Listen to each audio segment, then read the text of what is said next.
Fruity! Wishing you all the greatest of thanks for subscribing and watching and supporting my videos.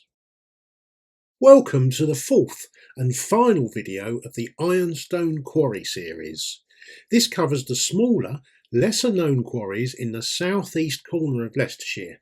My map, as ever, will outlay some key geographical points, as well as the 1840 Midland Railway and its 1846 Syston and Peterborough branch, then the 1850 LNWR Rugby to Rockingham, and then the 1851 continuation of that line to Stamford via Seaton.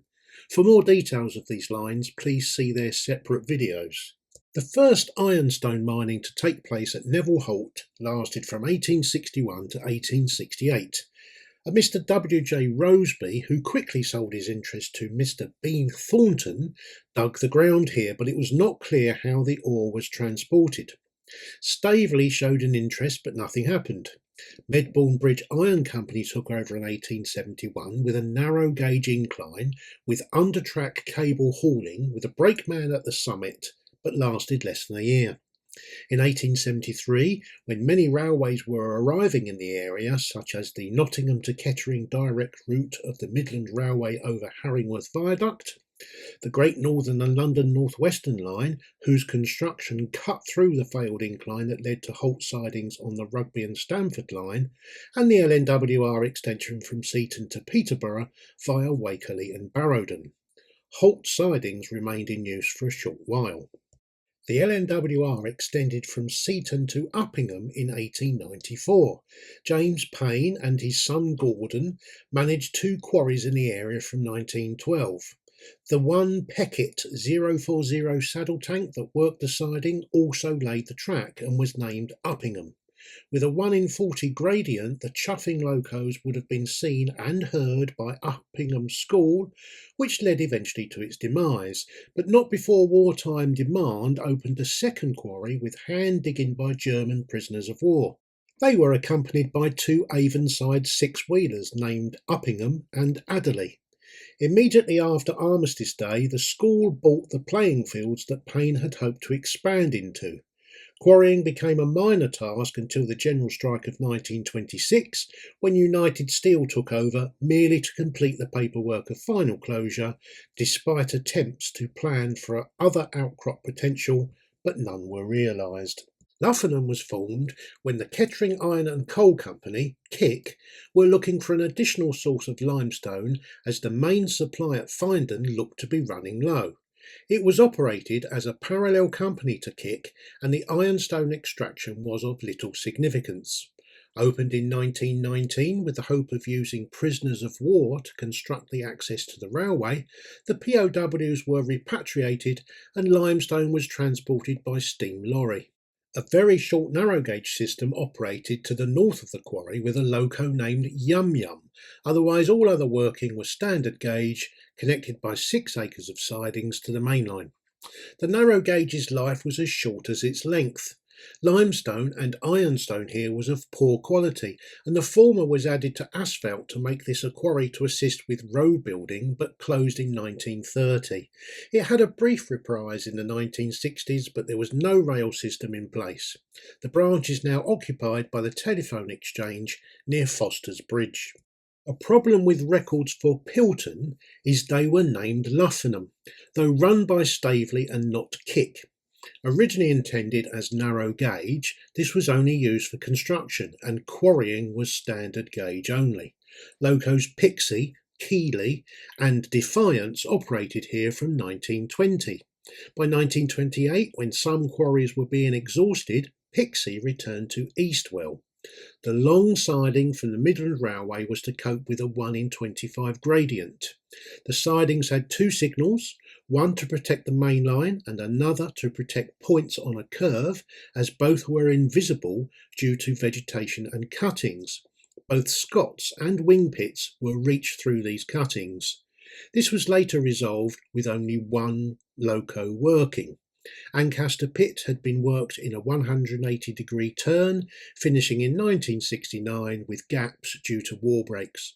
For all Pilton pits, A pony and trap was used to fetch spares well into the motor age, with the pony seeing out her days on a milk round in Market Harborough. 6 coupled saddle tanks here included Pilton, Irene, Stamford and Cranford, and later upgraded to Bagnalls by the Ministry of Supply with names Staveley, Pilton No. 2, Julia Sheffield, Berkeley, Cranford No. 2 and Sir Berkeley, with most work undertaken by stalwarts with Pilton, Stamford and Staveley.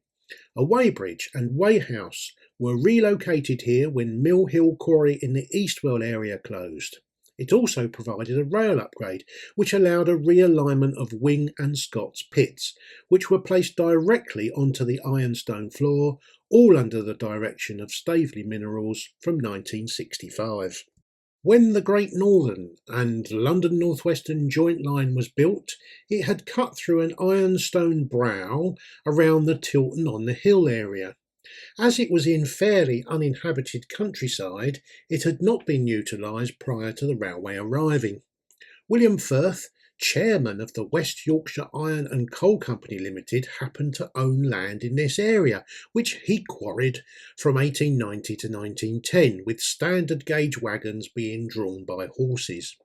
Then, in 1911, Stanton Ironworks took over, installing a 3-foot gauge system, again hauled by horses. Output was sent to Holwell, where it was purified with other ironstone. In 1928, a cable-hauled incline was added to navigate the hilly landscape, and steam locos were added to the tracks. Digging was by hand until 1933, when a Ruston No. 4 petrol paraffin dragline was brought in and quickly replaced with a diesel dragline, followed by a Ruston Bucyrus 43RB. Quarrying by rail ceased in 1950, and on the other side of the railway, lorries took over until its eventual closure in 1961. The railway cutting has been turned into a nature reserve. When calcining ceased in the late 1950s, ore was loaded at the Pilton quarry face onto 27-ton tipplers, some of which remained in place until 1968. By 1967, output was down to 1,500 tonnes per week being sent to Teesside, and as such the quarry only operated 3 days a week. When the Teesside furnace was closed for repairs, it marked the beginning of the end for Pilton, and in June 1969 the electric face shovel was removed, thus eliminating any chance of output. Stamford returned to the shed and a driver locked it up. It was bought by the Bluebell Railway, but as a passenger line its use is unclear. Within days, Pilton and Staveley were being cut up in Cohen's Yard near Kettering. Today, only evidence of Ancaster Pit survives, as some of the buildings were used as animal stores, the rest having been returned to agricultural use. The final face of Ancaster Pit was intact in the 80s, but had been acquired by Leicestershire County Council for rubbish disposal. This concludes the mini-series of ironstone quarrying in the counties of Leicestershire and Rutland. Tonks wrote many more books on the other areas of the Midlands, and here's some I've used, as well as the master versions of my maps.